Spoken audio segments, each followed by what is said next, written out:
I put together an interesting list of 7 books and one bonus book which I'm going to share with you at the end of this video, which help you decode of how you think, how people around you think, and also the people you deal with at work or in your personal spaces. So let us jump straight into it.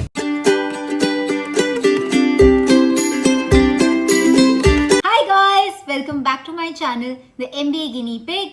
My name is Urvashi Jain and I'm a recent MDI Gurgaon alum. I make videos on everything MBA, that is how I prepared for CAT, my time at MDI Gurgaon, and things I've been doing in my job life after passing out. So if those are the kinds of things which interest you, please do like, share and subscribe, because your support is what keeps me motivated to take out time and make more and more videos for you. This video has been sponsored by Storytel, which is a live streaming app for books. So they have about 1 lakh plus titles of audiobooks, of ebooks which you can listen to or read.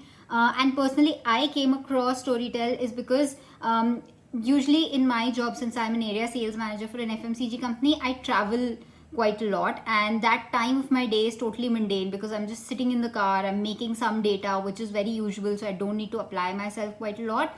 But 2 to 3 hours go into traveling.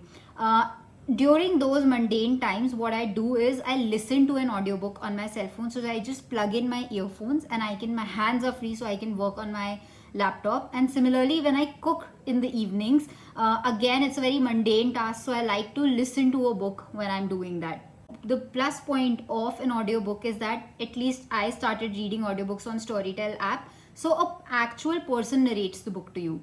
All right. So they would, in their tone, you would listen, a sort of reaction to what they are reading. And that kind of makes it more of like an interaction with a person rather than reading through a book. And I find myself a little more engrossed in the experience to be a little more rich. Most of the books that I've wanted to read in the past 6-7 months I've found on the app. So yes, it totally worked for me.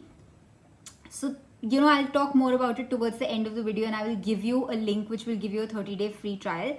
But let us start with the book list that I want to talk to you about today.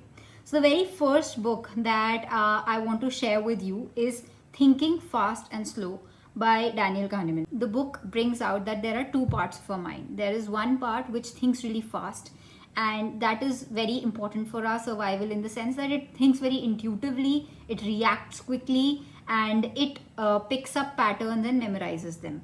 Then there is another part of our mind which is the slow thinking part of our mind. So whenever you're, say, solving a sum or a new concept comes in front of you, that's when you kind of slow down, you put your mind to it, you analyze the situation.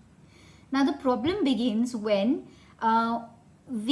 obviously it's the human mind, we are always seeking shortcuts. So the book talks about how oftentimes we use the fast thinking part of our brain to make decisions where we should have gone slow, right? So for example, most flowers smell good, roses are flowers, and therefore I end up concluding that roses smell good, right? Now, the thing is that I said most flowers smell good, but I drew a pattern that, okay, flowers smell good, this is a flower, more likely that this will also smell good, right? So this is the kind of way our fast thinking brain works, while the book sort of tries to impress the point upon you that how often we do this without even realizing that our cognitive biases, our heuristics are leading us to believe into certain things which may or may not be true, and we're not putting in the effort to verify, okay? We're not putting in the effort to make better informed decisions. Coming from there, I take you to Predictably Irrational. So Predictably Irrational is a book written by Dan Ariely. This book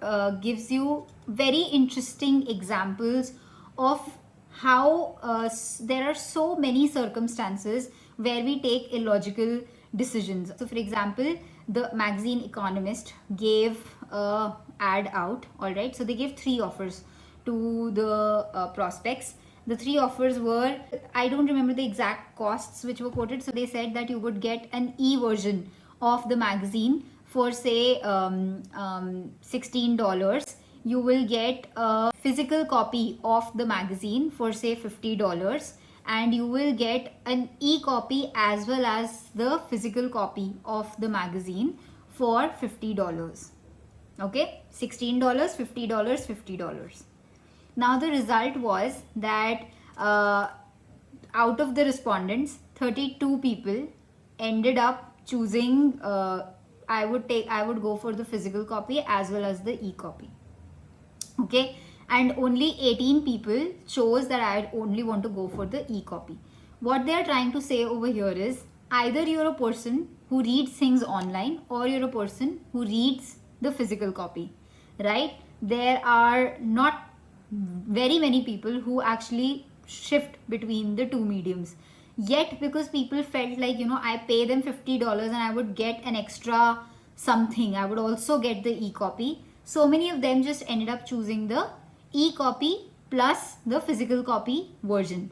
And what the company was actually trying to do is they knew that there's a big price difference between the e-copy and the physical copy. So what they just did was they clubbed the e-copy with the physical copy, and so many people ended up buying the physical copy, just because they felt like they will get something extra at the $50 price point, whereas so many of them probably would have just gone for the e-copy had this offer not been put out over there. So again, like that is how at times we make decisions which are not exactly rational, but as a company, since they played on it, it really worked out well for them, right? So if you understand these behaviors, you can actually tweak the behavior of people around you through subtle nudges in your favor. And from that, I come to a book which is actually called Nudge, and the book is written by Sistine Thaler. What they talk about is that you can give positive nudges in the community to actually lead them to behave in a certain way. So for example, they say that sometimes the point at which people start at really makes a big difference on the outcome. Again, this is behavioral psychology. So for example, they say that how many times have you actually tried to change the settings of your smartphone, right? You get a factory setting and then you're just okay using it. You get used to using it that way. A book actually brings out how the order in which the dishes are listed actually makes a big difference to what you would order. All right, if I just jumble up the menu, you would literally order something else. We think we make very informed decisions and I know what I want. Oftentimes we don't, and you would have probably witnessed this when you go buying something, in a brick and mortar kind of a format, that they will ask you what is your budget, and you say I want to spend 10 rupees. They will show you the very worst things that they have in the 10 rupee price mark. All right, and then they will say, ma'am, thoda sa budget बढ़ाइए तो बढ़िया चीजें दिखाता हूँ. Okay, now you will say, okay, fine, go up till 15 rupees, and suddenly they will bring in front of you something which is beautiful, right? So this was a nudge. He gave you a nudge to move to a different price point. He may have nice things at the 10 rupees price point also, but that nudge actually ended up making you spend 5 rupees extra. So these are kinds of behaviors that they want you to understand, and understand how you can actually do good work by giving people the right nudge. Coming from there is another book which Yuval Noah Harari has written. It's called Homo Deus. Now, I've not yet read Homo Deus, but I know the basic summary and I'm going to read it very soon. So Homo Deus is about how we've progressed so far in science and technology, but where are we headed on from now? And the book sort of predicts how technology is going to overpower our lives, the way we are doing things right now. And how humans are sort of becoming self-destructive with the pace of development, or what we call development. So again, this book is very pertinent for young managers like us who've done MBA or who are doing MBA, because these are going to be the conversations coming up in your work environment. I literally see these conversations already coming up in my work environment. Moving on, the next book that I would suggest you to read is The Power of Habit. This book talks about why certain businesses, succeed and why others fail. All right, how you can actually identify the problems in your organization and then understand that what will trigger people to do it, what will put that habit into their schedule, and what will be the carrot for which they keep doing it. Like what is the kick that they get out of doing that particular thing. And then you get people into these good habits, and once habits are formed, it becomes a part of your DNA, and when it becomes a part of your DNA, you're bound to succeed, because this is the formula which works for me as a company, as a formula for success, and now I've made it as a DNA of my workforce. so it works out so well for you. So for me, I'm a young team manager. It is really these things are really relevant to me, and these things are what I spend my time thinking कि मैं ऐसा क्या push दूँ अपनी team को कि उन्हें आदतें पड़ें without them even realizing that I'm trying to drive down a habit. Last book is The Art of War by Sun Tzu, and I had been meaning to read this book because a professor at MDI Gurgaon had suggested that I read this book.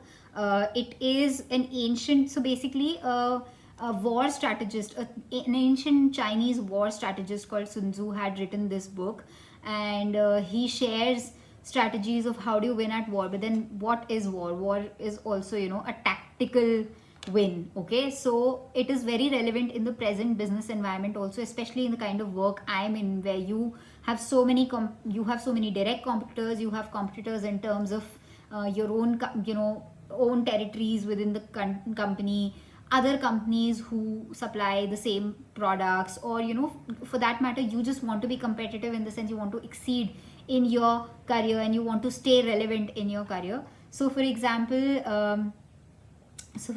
one of the things which my professor quoted when he asked me to read this book was Sun Tzu says that invite your enemy to the rooftop and remove the ladder. Okay, what does that mean? You identify what you are good at, all right, and you get very good at it, so that your enemy wants to compete with you. They want to imitate you in your area of expertise, and when they start to do that, become even better, so that they can't retreat. This becomes the new normal of the industry, this thing which you're very good at, and that is how you become the market leader, right? So the teachings of these books are so relevant even in today's times, and I'm so glad that I found The Art of War on Storytel. Actually, I was trying to look for this book for so long, but for some reason or the other I was not able to get my hands on it, but I found it on Storytel, and I'm really enjoying reading it. It's a little philosophical also, so sometimes some of those things don't really make sense to me on the outset, but yeah, it's an interesting read, and I would recommend all of you to read it. Now, I promised that I would give you the 30-day free trial link, so I will put it in the description box of the video, and also I will highlight the very first comment in this video with that link. You use it and you will get a 30-day free trial period. Do let me know in the comments how, if you've read any of these books or any other books which come to your mind which can be helpful to business, young business managers. And with that, bye bye.